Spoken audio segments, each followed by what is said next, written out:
Air Hujan, karya autor Neneng Susanti, episode ke-99. Selamat mendengarkan. Ajak kakak buat pulang ya, aku mohon, pinta Hujan sambil menangkupkan kedua tangannya di dada. Iya, aku akan coba bicara baik-baik, kamu istirahat ya, pamit Bumi kemudian. Pemuda itu berlalu menuruni anak tangga satu persatu, menuju lantai bawah di mana orang tuanya masih ada di sana. Mah, Pah, kakak ke rumah opa dulu ya. Kalau kakak nggak pulang, paling nginep di sana juga. Pamitnya pada Reza dan Melisa sambil menciumi pipi mereka secara bergantian. Loh, kenapa pada nginep di sana? Protes Melisa. Karena tadi pun ia baru saja mendapat pesan jika si bungsu juga akan pulang ke rumah utama. Bumi terkekeh melihat wajah masa mamanya. Gak apa-apa, itu tandanya kita disuruh berdua, Rah. Kode Reza dengan senyum cairnya. Ingat mantu, Pak. Cetus Bumi yang langsung membawa Reza lemas memeluk istrinya. Sepeninggal anak tengahnya, kini tinggal Melisa dan Reza di ruang tengah. Si gajah mulai iseng, meraba semua bagian tubuh sang istri dengan tangan dan bibirnya. Kamar yuk, bisik Reza yang semakin tak kuasa menahan hasratnya. Cebong kamu lagi berantem, malah sibuk ke kamar, ketus Melisa kesal. Udah pada gede, biarin aja. Sautnya santai sambil menarik tangan Kumairahnya agar cepat bangun. Jangan gitu mas, aku kepikiran kakak kenapa sama Hujan. Tadi aku habis ngobrol sama dia di taman. Jelas Melisa mulai khawatir. Rah, sayang, kita lihat dulu apa masalah mereka, jangan dulu ikut campur, oke? Pesan Reza yang masih memantau belum mau bertindak. Apa aku tanya Hujan? Tanya esok hari ya. Jawab Reza yang langsung mencium kening istrinya. Di perjalanan menuju ruang utama, Bumi terus saja memikirkan kedua kakaknya yang tak pernah bertengkar sampai membuat kembarannya itu tak pulang begini. Ia membuang napas kasar dan fokus pada jalan di depannya. Bumi menekan klaksonnya saat sampai di depan rumah utama. Ia menunggu penjaga membuka gerbang untuknya.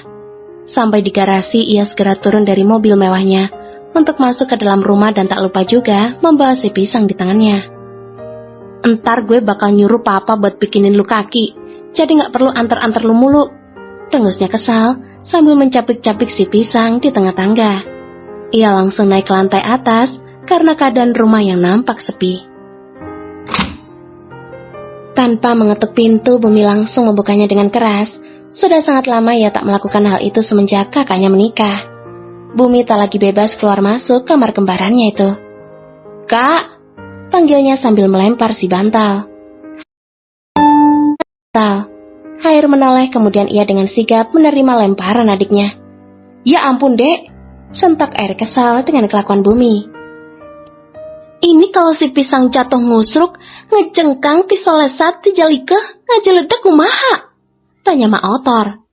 Kakak, bisa gak sih gak usah nyuruh aku buat anterin dia mulu? Ucapnya kesal sambil menunjuk bantal yang sudah dalam dekapan kakaknya. Kan gak sengaja dek, kalau mau nginep. Kakek Air sembari memelintir hidung si pisang. Mau nginep apa mau kabur? Sindir Bumi. Nginep lah, kalau kabur gak akan kesini. Balas Air. Kemana? Hejek Bumi. Kosan.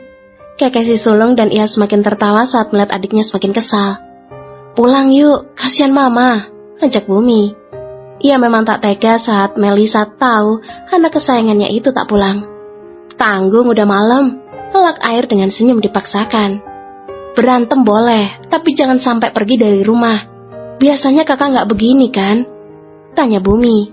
Ia turut sedih dengan yang dialami kakaknya itu. Air menghela napas beratnya kemudian membuangnya secara kasar. Mau sampai kapan kakak begini? Tanya Bumi lagi. Sampai Hujan mau jujur sama semua yang udah dia lakuin di belakang kakak. Harusnya dia terbuka, bukan disembunyiin kayak gini. Dia salah kalau ngira kakak gak tahu dan gak ngerti sama aturan mainnya selama ini. Kakak cuma udah capek ikutin dramanya. Episode ke-100. Selamat mendengarkan. Sampai Hujan mau jujur sama semua yang udah dia lakuin di belakang kakak. Harusnya dia terbuka, bukan disembunyiin kayak gini. Dia salah kalau ngira kakak gak tahu dan gak ngerti sama aturan mainnya selama ini. Kakak cuma udah capek ikutin dramanya. Ucap Air sambil memejamkan mata dengan si pisang masih dalam dekapannya. Kan aku udah bilang, kakak omongin dong. Jangan nunggu hujan yang cerita. Ketus Bumi yang gemas pada kakaknya itu. Tadinya sih mau biarin aja suka-suka dia. Tapi pas kakak lagi pengen banget, bahkan udah sampai ubun-ubun, terus denger dia ngomong begitu, sumpah, kesel banget. Airnya memang memiliki gairah yang menggebu, langsung tak suka dengan apa yang dikatakan istrinya, saat hasratnya sedang sangat ingin ia salurkan. Terus mau ngambek sama hujan, gara-gara dia nggak jujur karena udah nunda hamil. Tanya Bumi lagi. Enggak, ya udah yuk pulang, nggak boleh gini kak. Rayu sang adik yang tak ingin perselisihan kakaknya semakin berlanjut lama. Besok aja, ntar juga ketemu di kampus. Tolak Air. Besok bentrok nggak jadwalnya, jangan sampai nggak ketemu lagi. Bumi masih memaksa dan mencari alasan agar kakaknya itu mau ikut pulang dengannya. Air menggelengkan kepalanya. Ia masih ragu dengan jadwal hujan karena ia belum memastikannya. Pemuda tampan itu hanya bisa menghela napasnya. Kangen Jan, hujan deras. Air benar-benar menolak ajakan Bumi untuk pulang ke apartemen.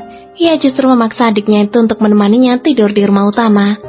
Bumi yang merasa serba salah pun akhirnya mengiyakan permintaan sang kakak. Jam 6 pagi, Oma masuk ke dalam kamar cucu kesayangannya itu. Ia tersenyum saat melihat Air dan Bumi tidur saling memeluk seperti 15 tahun yang lalu, saat si sulung tak pernah mau jauh dari si tengah. Kalian ini lucu banget sih, gumam omanya yang kini duduk di sisi ranjang. Keduanya bergeliat secara bersamaan saat wanita baya itu mengusap kedua pipi cucunya secara bergantian. Oma, panggil keduanya bersamaan. Selamat pagi sayang-sayangnya Oma. Air dan Bumi langsung bangun untuk memeluk wanita baya penuh kasih sayang itu. Ayo mandi dan sarapan, Oma mau bangunin adik sama abang dulu. Tita Oma pada dua jagoannya. Siap, jawab mereka sambil tertawa. Usai sarapan bersama, semuanya kembali ke aktivitas masing-masing.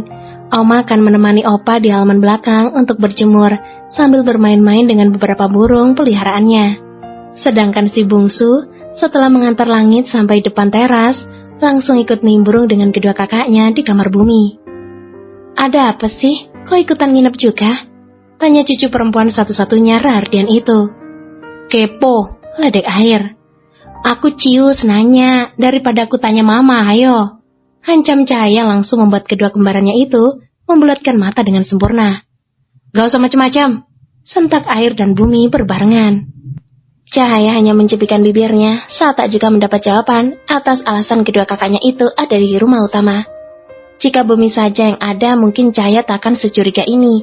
Tapi ada apa dengan kakak sulungnya yang menginap tanpa sang istri?